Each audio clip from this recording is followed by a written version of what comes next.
Welcome to the next lectures on American literary history. We are moving on now to a period we call late modernism. It's just an extension really of modernism, and if you look at the dates you can tell from 1930 to 1960 we've subtitled it Literature of Crisis, and it really has a lot to do with how we coped with the Great Depression, and it brings us through World War II. Okay, we remember what the early part of modernism was like. It was sort of like a great big party. We closed up our borders. Now the party's over. The stock market crashes October of 1929 and puts the entire country in a panic. And the crash, along with the Dust Bowl in the Great Plains, causes mass poverty in the country.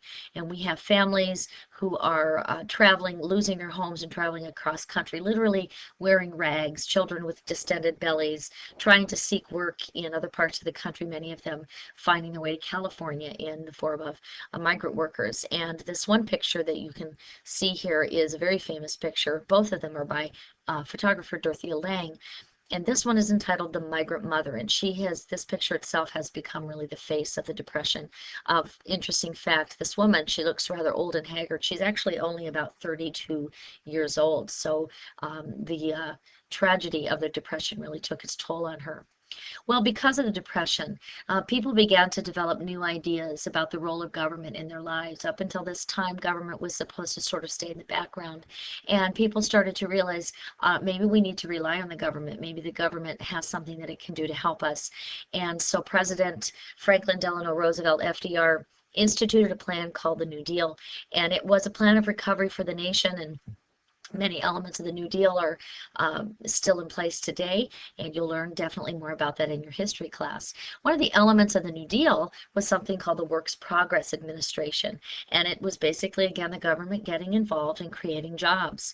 Many writers and photographers were hired to document the American experience, anywhere between or from the migrant workers all the way to ex-slaves. There are volumes and volumes of WPA slave narratives. As you can see in this picture, created all kinds of jobs in many different industries, including building America's roads. In fact, if you look at this map, these are the street projects in June of 1936, and we can thank the WPA for really building a lot of roads and dams and doing all kinds of projects all throughout the country that we still use today. The WPA further employed many journalists, and as a result, journalists and photographers were able to maintain employment. Because of this, writing took on a documentary flavor. We had writers following those migrant workers around in the migrant worker camps, and many of the novels and the stories written during this time told of that tragedy, the tragedy of the American people. One of the most famous ones that incidentally also changed public policy and awareness of the migrant workers was The Grapes of Wrath, written by John Steinbeck. In addition to the conflict and the problems that we had in our own country, there was a growing unrest in Europe as well. You have the Nazis, you have Stalin and Mussolini, all kind of creating that axis of evil and gearing up for what was to become the huge worldwide conflict, World War II. In literature during this time, it's probably no surprise that the focus is on sadness and the loss of the individual. When you have many, many downtrodden people who are searching for work and just a way to stay alive, you sort of lose the value of the individual person. So that focus on the individual sort of gets lost. People get lost in the crowd, basically. And I guess probably as a result of that, that sense of romanticism sort of re-enters, especially Southern Gothic romanticism, of which William Faulkner was a master. He once was quoted as saying, "Your illusions or your dreams are a part of you, like your bones and flesh and memory." So he kind of institutes that element of romanticism, especially in the South during this time. We also have, as I mentioned previously, epic novels such as The Grapes of Wrath. These great big, John Dos Passos wrote the USA Trilogy, which was 3 huge volumes of the American experience. And so we have these huge epic novels kind of chronicling the history of our country. Well, World War II happens during this time period, and as you all know, the United States enters World War II after the bombing of Pearl Harbor on December 7th of 1941. And the war's over. We've won the war, and now we are entering a new war, something called the Cold War. And the Cold War was after World War II, even though we were allies with the Russians, we were afraid of nuclear warfare with the Russians. And as you can see there, we were really afraid of the takeover of the United States and the world really by communism. And so the Cold War begins, and we begin to fight a war of chicken, basically a game of chicken. And a gentleman who was really good at mongering the sort of fear that's involved with the communism scare was Senator McCarthy, who happened to be from the great state of Wisconsin. And we'll get into more what McCarthy did with the Red Scare. We called it, if you were considered to be a communist, they called you a red or a commie. Senator McCarthy just really single-handedly destroyed many people's lives during this time period.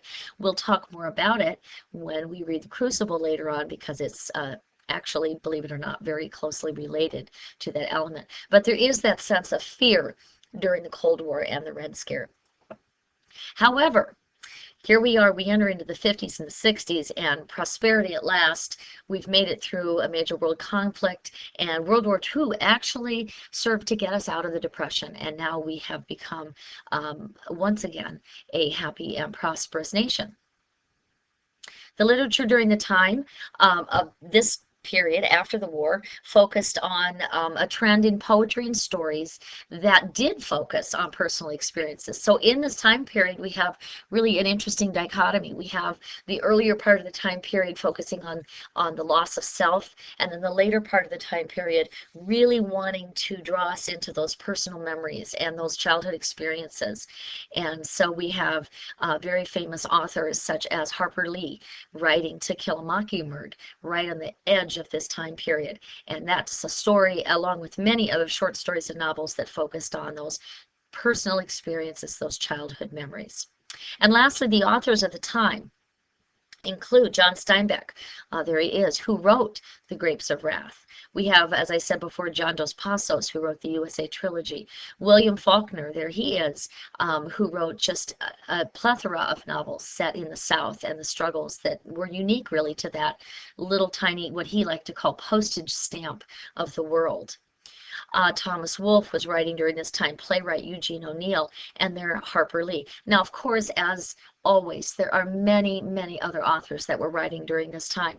This was a rich time of growth and change and tragedy and recovery. And we're going to move on now from this period. Our very last show, our very last lecture is going to be called Postmodernism, and that brings us into the era today. So stay tuned and please watch the next lecture as soon as you're done with this one.